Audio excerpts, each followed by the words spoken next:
নমস্কার বন্ধুরা, কেমন আছো সবাই? আমি জয়ন্তী। আজ আমি তোমাদের সাথে শেয়ার করছি মটরশুটির খাস্তা কচুরি। অনেকদিন থেকে আমার মেয়ে বলছে খাস্তা কচুরি বানাও, কিন্তু আমার সময় হয়ে উঠছিল না।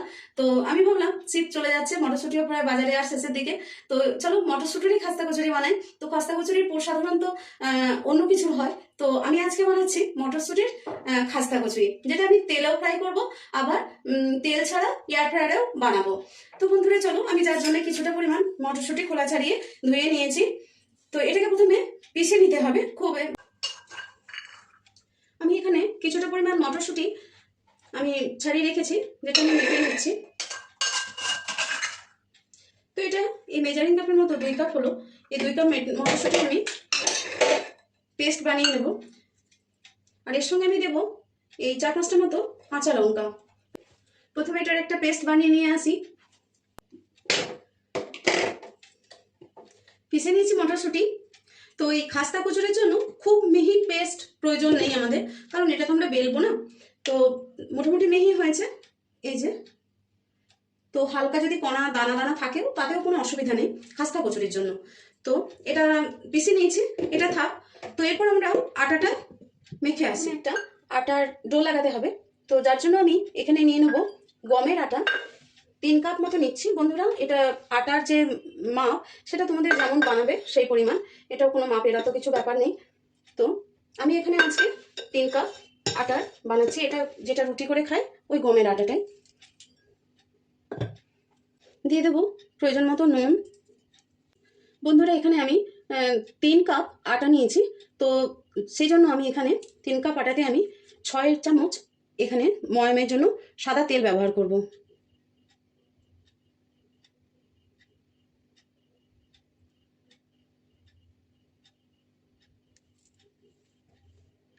আমি আটাটাকে খুব ভালো করে ময়াম দিয়ে নেব প্রথমে।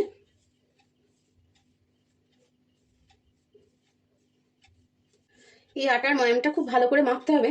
মাখতে মাখতে বোঝা যাবে যে আটার যে টেক্সচারটা সেটা চেঞ্জ হয়ে গেছে, একটু ঝুরঝুরে টাইপের হয়ে গেছে। আর এটা যখন হয়ে যাবে তখন ওই যে আমরা ওই মুঠি মাখলে বোঝা যাবে, পড়লে ওই দেখো ভাঙবে না, তার মানে এটা ময়ামটা খুব ভালো করে মাখা হয়েছে।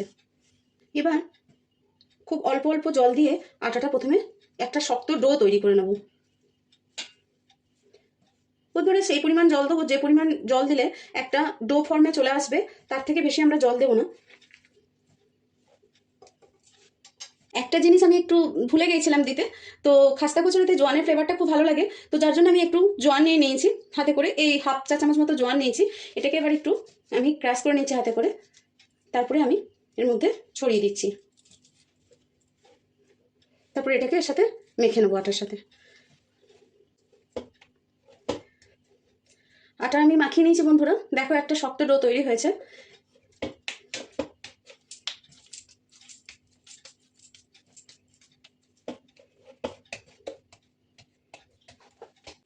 এবারে এটাকে আমি কিছুক্ষণের জন্য রেস্টে রেখে দেবো। চলো পুরটা ততক্ষণ বানিয়ে নেওয়ার জন্য আমি প্রথমে একটা গ্যাসের মধ্যে প্যান বসিয়ে দিয়েছি। এবার দিয়ে দেবো এই 2 টেবিল চামচ মতো সর্ষের তেল দিলাম। ফোড়ন হিসাবে দিয়ে দেবো একটু কালো জিরে। আর কচুরিতে হিঙের ফ্লেভার তো ভীষণ ভালো লাগে, যার জন্য আমি দিয়েছি এই 1/2 চা চামচ মতো হিং। 1 চা চামচ আদার পেস্ট,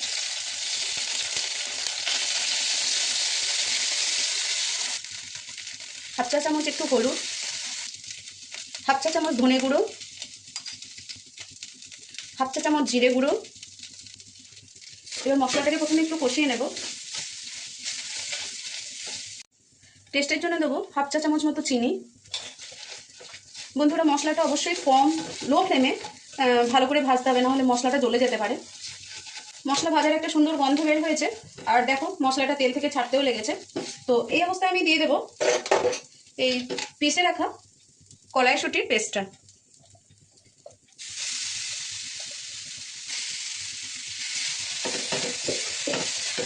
দিয়ে দেবো প্রয়োজন মতো নুন। মশলা সব দিয়ে দিয়েছি, বাস এবার আর কিছুই না, এরপরে নেড়ে চেড়ে বাস পুরটাকে শুকনো করে ঝুরঝুরে করে নেবো।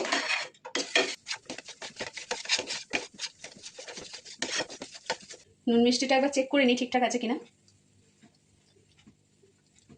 পুর রেডি হয়ে গেছে বন্ধুরা, দেখো পুরো আমার প্যান থেকে উঠে উঠে চলে আসছে। অনেকটা শুকনো মতন হয়ে গেছে। আর আমি এই পুরো প্যানটা জুড়ে এখন পুরটা ছড়িয়ে দেবো, যাতে আর একটু জলীয় ভাবটাও এই প্যানটার যে হিটটা আছে ওটা অ্যাবজর্ব করে নেবে, জলটা অ্যাবজর্ব করে নেবে। তো এর জন্য আমি এটা এইভাবে ছড়িয়ে গ্যাস অফ করলাম। ওদিকে আমার পুর রেডি হয়ে গেছে, আর এদিকে আটাটাও প্রায় 20-25 মিনিট ধরে মাখিয়ে রাখা ছিল। আটাটাও দেখো সেট হয়ে গেছে। কচুরি বানাতে লাগার আগে একটু বাটিতে একটু আটা নিয়ে নিয়েছি, এই হাফ কাপের কম একটু আটা নিয়েছি, আর এর সাথে আমি দিয়ে দেবো একটু সাদা তেল। এবার আমি এটাকে ভালো করে একটু মিশিয়ে নেব। ব্যাস এইরকমই আমার লাগবে, হয়ে গেছে। এবার এই আটাটাকে আর একটু ভালো করে মেখে নিয়ে আমি এটাকে 2 ভাগে ভাগ করে নেব।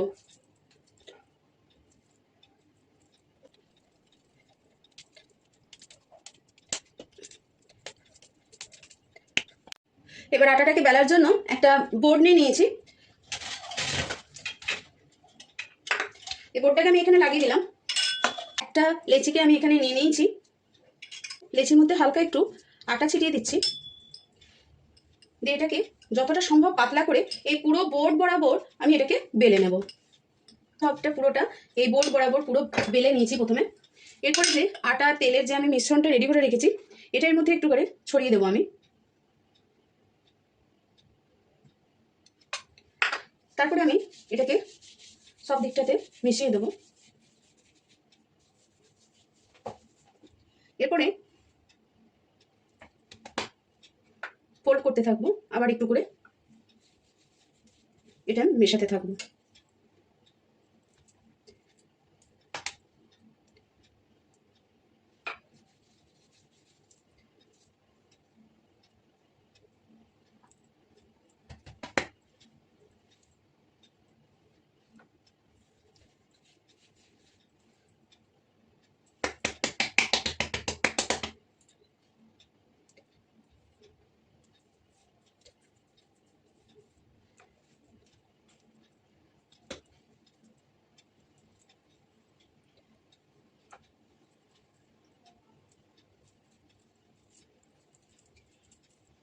এভাবে প্রথমে আমি করে নিলাম, তারপরে এটা ভিতরের দিকে একটু টাক করে নেব। বন্ধুরা, কচুরির মধ্যে অনেক লেয়ার থাকে, বেশ ভালো লাগে খাস্তা কচুরির মধ্যে। তো সেই লেয়ারটাকে তৈরি করার জন্যই আমি এভাবে করছি।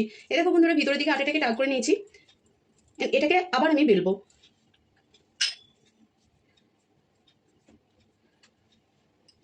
দেখো বন্ধুরা, আমি আবার বেলে নিয়েছি। আবার ওই আটার তেলের মিশ্রণটা একটু করে ছড়িয়ে দেবো, আবার সেম প্রসেসে আমি আবার ফোল্ড করতে থাকবো।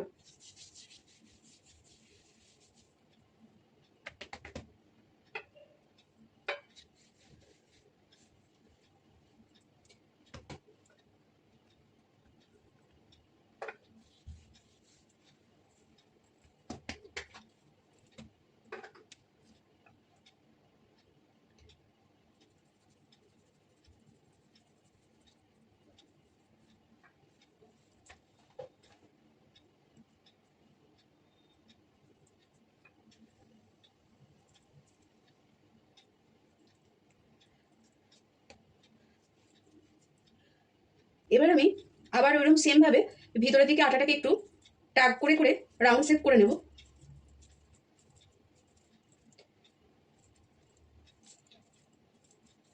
আবার একটু আটা ছিটিয়ে দেবো।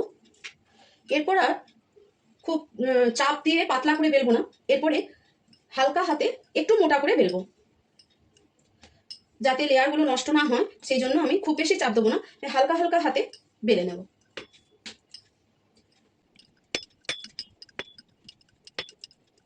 দেখো বন্ধুরা, এরকম আমি মোটা করে বেলেছি। দাঁড়াও, এই দেখো, এই মোটাটা করে বেলেছি। এবার আমি এটাকে কয়েক ভাগে ভাগ করে নেব।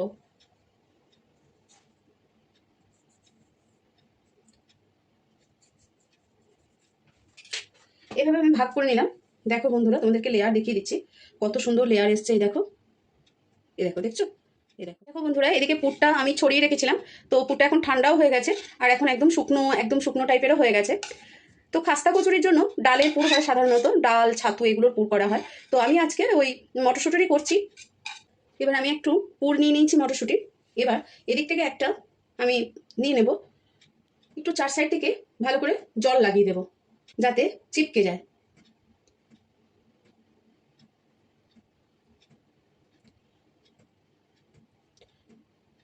খেয়াল রাখবো যেন আটার সাথে আটার টাচটা হয়, মানে মাঝখানে যেন ওই কচুরির পুর না চলে আসে। আটার সাথে আটার টাচ হলে বেশ ভালো করে এটা চিপকে যাবে।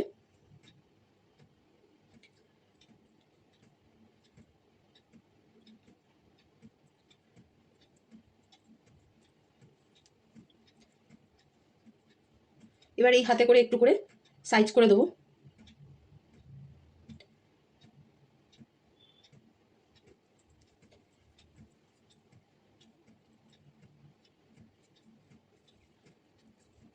এবার এগুলোকে আর বেলার দরকার নেই, বাস হাতে করে একটু চ্যাপটা করে দেবো। বাস আমার রেডি হয়ে গেছে। বন্ধুরা আর একটা বানিয়ে দেখিয়ে দিই কিভাবে বানাচ্ছি। এই দেখো, প্রথমে পুরটাকে একটু মন্ড মতো করে নিয়েছি, এরপরে এর মধ্যে রেখে দিয়েছি। এবার জলটা একটা আঙুলের সাহায্যে নিয়ে 4 সাইডে দিয়ে দেবো, মানে পুরোটাতেই, পুরো জায়গাটাতেই আমি এই জলটা লাগিয়ে দিচ্ছি। এটা জলটা দেওয়ার একটাই কারণ, যাতে আটার সাথে আটাটা টাচ হয়ে ভালো চিপকে যায়। তো আমি এটাকে একটুখানি চাপ দিয়ে দিলাম, দিয়ে পর এর সাথে বাস যেমন করে হোক, এটা অন্য কিছু নয়, যেমন করে হোক খেয়াল রাখবে যে আটার সাথে আটাটা টাচ হবে এবং এটা লেগে যাবে। পুরটা যেন মাঝখানে না চলে আসে, তাহলে পুরটা বেরিয়ে যাওয়ার চান্সেস থাকবে। বাস এই তো আমি প্রথমে চিপকে নিলাম একটার সাথে একটা, তারপরে এবারে এটাকে রাউন্ড শেপ দিয়ে দেবো হাতের সাহায্যে, হালকা হালকা চাপ দিয়ে দিয়ে।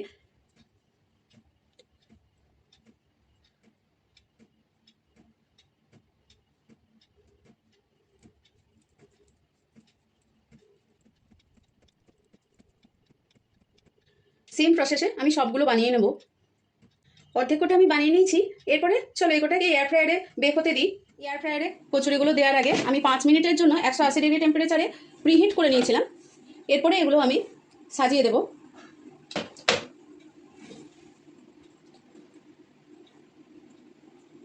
আমি সবগুলো এর মধ্যে সাজিয়ে দিয়েছি। এরপর এটাকে আমি 180 ডিগ্রি টেম্পারেচারে 15 মিনিটসের জন্য কুক হতে দেবো। বন্ধুরা আমি তো ওটা এয়ার ফ্রায়ারে বানাতে দিয়ে দিয়েছি আগেরগুলো। এইগুলো আমি তেলে ভাজবো, যার জন্য আমি এগুলো সব বানিয়ে নিচ্ছি। দেখো লেয়ারটা কত সুন্দর দেখা যাচ্ছে, দেখো একবার। এই দেখো 15 মিনিটস হয়ে গেছে বন্ধুরা, চলো দেখি কীরকম হয়েছে। এ দেখো একদিকটা বেক হয়েছে। আমি উল্টে দিই এগুলোকে, সব উল্টে দিয়ে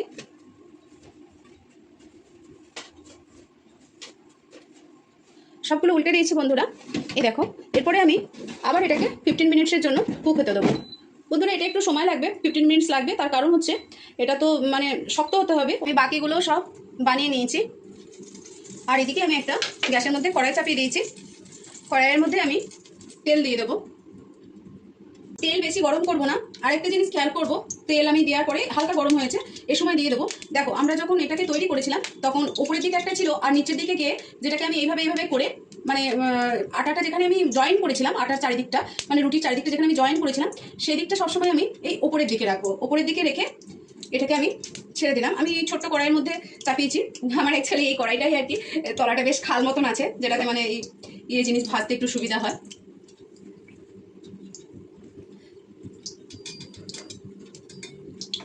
আমি আর একটা দিয়ে দিলাম।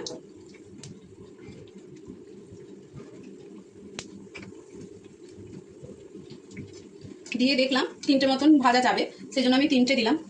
বন্ধুরা এটাকে আমরা লো ফ্লেমে, একদম প্রথম থেকে শুরু থেকে শেষ পর্যন্ত লো ফ্লেমে উল্টে পাল্টে ভালো করে ভাজতে হবে। কারণ হচ্ছে যে আটাটা আমাদের অনেকটাই মোটা আছে এবং লেয়ারগুলোর জন্য বেশ ভালো করে ভাজতে হবে, যার জন্য আমরা উল্টে পাল্টে ভাজবো, কিন্তু খুব লো ফ্লেমে, তাহলে ভিতর পর্যন্ত ভালো ভাজা যাবে।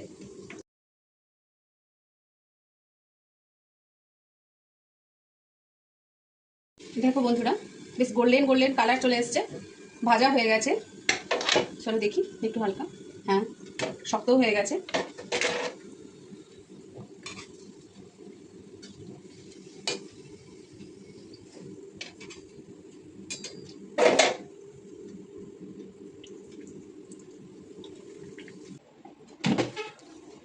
ভাও কত সুন্দর কালার এসছে, দেখো হয়ে গেছে, বেক হয়ে গেছে পুরোপুরি। দেখো তোমাদেরকে দেখিয়ে দিচ্ছি কত ক্রাঞ্চিনেস এসছে। একদম এখন অনেকটাই গরম রয়েছে। আর এই দেখো এগুলো আমি তেলে ভেজেছি, তেলে ভেজাগুলো রেডি হয়ে গেছে। এটাও দেখো একদম পুরো ক্রাঞ্চি। দেখিয়ে দিই কতটা খাস্তা হয়েছে এবং লেয়ার যুক্ত হয়েছে। দেখো কত সুন্দর হয়েছে। আর লেয়ারগুলো দেখো পরিষ্কার বোঝা যাচ্ছে। চলো একটু টেস্ট করে দেখা যাক। ভীষণ খাস্তা হয়েছে। কতটা বুঝতে পারবে ভিডিওতে আমি বুঝতে পারছি না, কিন্তু ভীষণ খাস্তা হয়েছে, বিশ্বাস করো। একবার অন্তত পক্ষে তোমরা অবশ্যই বানিয়ে দেখো। এটা টমেটো কেচাপ দিয়েও খেতে পারো, বা ওই যে মিষ্টির দোকানে যেটা পাওয়া যায় মিষ্টির রস দিয়ে যে চাটনিটা করে ওটা দিয়েও খেতে পারো। ভিডিওটা শেষ পর্যন্ত দেখার জন্য অনেক অনেক ধন্যবাদ বন্ধুরা। সবাই খুব ভালো থেকো, সুস্থ থেকো, আনন্দে থেকো। দেখা হবে পরের একটি ভিডিওতে। আর যদি ভিডিওটা ভালো লেগে থাকে তো অবশ্যই একটা লাইক, শেয়ার, কমেন্ট করে দিও। ফেসবুক থেকে দেখলে পেজটা ফলো করে দিও, ইউটিউব থেকে দেখলে সাবস্ক্রাইব করে দিও। Thank you.